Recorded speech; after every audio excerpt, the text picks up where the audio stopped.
భోజన ప్రియులందరికీ నమస్కారం. అలాగే చూపిస్తా. చాలామంది జొన్న రొట్టెలు, రాగి రొట్టెలు చేసుకోవాలనుకుంటారు. కానీ చాలా పెద్ద ప్రాసెస్ అని, అది కాక పర్ఫెక్ట్‌గా రావని బాధపడతా ఉంటారు కదా! అలాంటి వారందరి కోసము అదే జొన్న పిండితో, రాగి పిండితో మంచి హెల్తీ బ్రేక్‌ఫాస్ట్ రెడీ చేసుకుందాము. 10 నిమిషాల్లో చేసుకోవచ్చు ఇది. దాని పేరే మిల్లెట్స్ ఊతప్పం. ఇది ఎలా రెడీ చేసుకోవాలో చూసేద్దామా? ముందుగా దీనికోసం నేను పచ్చజొన్నలు తీసుకుంటున్నాను. ఇవైతే చాలా మంచి హెల్త్‌కి. వీటిని శుభ్రంగా కడిగి ఆరబోసుకోవాలి. ఆరిన తర్వాత మిక్సీలో వేసుకొని మెత్తగా గ్రైండ్ చేసుకోవాలి. ఇలా వచ్చిన పిండిని జల్లించి పక్కన పెట్టుకుందాము. ఇప్పుడు మిక్సీ జార్ తీసుకొని ఇందులో 1 కప్పు వరకు ఉప్మా రవ్వ, అలాగే 1/2 కప్పు వరకు పెరుగు వేసుకొని మెత్తగా గ్రైండ్ చేసుకోవాలి. ఇప్పుడు మిక్సింగ్ బౌల్ తీసుకొని అందులోకి మనం గ్రైండ్ చేసుకున్న ఈ మిశ్రమాన్ని వేసుకుందాము. ఇప్పుడు పిండిలో ఏమన్నా ఉండలు ఉన్నాయేమోనని గెంటె పెట్టి కలుపుకుంటూ చూసుకుందాం ఒకసారి. ఇలా కలిపేసుకున్నాక ఇందులోకి 1 కప్పు వరకు జొన్న పిండిని వేసుకుందాము. నేను ఇక్కడ ఇంట్లో తయారు చేసుకున్న జొన్న పిండి వేసుకుంటున్నాను. మీరు కావాలంటే బయట మార్కెట్లో దొరికేది కూడా వేసుకోవచ్చు.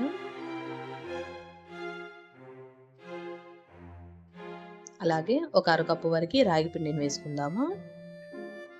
ఇప్పుడు పిండి మొత్తాన్ని ఒకసారి కలిపేసుకుందాము. ఇలా కలుపుకున్న పిండిలోకి కొంచెం కొంచెం నీళ్ళు పోసుకుంటూ దోశ బ్యాటర్ లాగా రెడీ చేసుకోవాలి.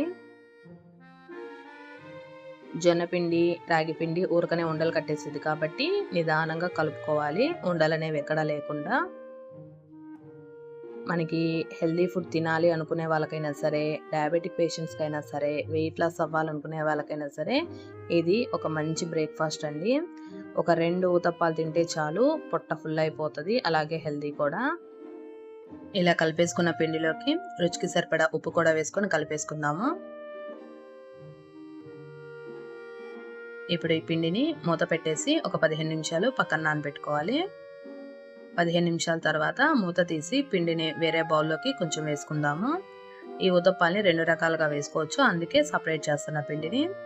ఈ 2 గిన్నెల్లోకి మనం కొంచెం బేకింగ్ సోడా వేసి కలిపేసుకుందాము. బేకింగ్ సోడా ఇష్టం ఉంటే వేసుకోవచ్చు, లేకపోతే స్కిప్ చేసేయచ్చు. బేకింగ్ సోడా వేసుకోవడం వల్ల ఊతప్పం అనేది కొంచెం ఫ్లఫీగా వస్తుంది. అందుకని నేను కొంచెం బేకింగ్ సోడా వేసాను. ఇదే విధంగా రెండో గిన్నెలో కూడా కొంచెం బేకింగ్ సోడా వేసి కలిపేసుకుందాము. ఇప్పుడు ఊతప్పం మీద వేయడానికి ఉల్లిపాయ ముక్కలు, టమాటా ముక్కలు, కరివేపాకు, కొత్తిమీర, పచ్చిమిర్చి, క్యారెట్ తురుము రెడీ చేసి పక్కన పెట్టుకుందాము. ఊతప్పాన్ని మనం 2 రకాలుగా వేసుకుంటున్నాం అని చెప్పా కదా. ఫస్ట్ ఒక పిండిలోకి సన్నగా కట్ చేసి పెట్టుకున్న టమాటా ముక్కలు, ఉల్లిపాయ ముక్కలు, కరివేపాకు, కొంచెం పచ్చిమిర్చి, క్యారెట్ తురుము ఇవన్నీ వేసేసుకొని బాగా కలిపేసుకుందాము. ఇవే కాదు, మనకి ఇంకా ఏమన్నా బీట్రూట్ తురుము అలాంటి ఇష్టమైతే అవి కూడా వేసుకోవచ్చు. ఇప్పుడు ఊతప్పం వేసుకోవడానికి స్టవ్ ఆన్ చేసి పెనం పెట్టుకొని, పెనం హీట్ అయిన తర్వాత ఒక 2 గరిటెల పిండిని వేసుకొని కొంచెం మందంగానే వేసుకోవాలి. ఇప్పుడు ఒక స్పూన్ వరకు నూనె కానీ నెయ్యి కానీ వేసుకొని సిమ్లో పెట్టుకొని కాల్చుకోవాలి. ఒకవైపు వేగిపోయిన తర్వాత రెండో వైపుకి తిప్పుకుందాము.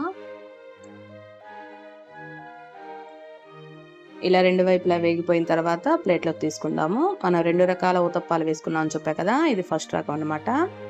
ఇలా కావాలంటే ఇలా వెజిటేబుల్స్ అన్ని దీంట్లో కలుపుకొని పిండిలో వేసుకోవచ్చు. ఇలా కాకుండా రెండో రకం వేసుకున్నాం. ఇప్పుడు పిండిలో ఏమీ కలపకుండా పిండిని ఇప్పుడు పెనం మీద ఒక 2 గరిటెలు వేసుకొని కొంచెం మందంగా స్ప్రెడ్ చేసుకోవాలి. ఇప్పుడు ఈ పిండి మీదకి సన్నగా కట్ చేసి పెట్టుకున్న ఉల్లిపాయ ముక్కలు, అలాగే టమాటా ముక్కలు,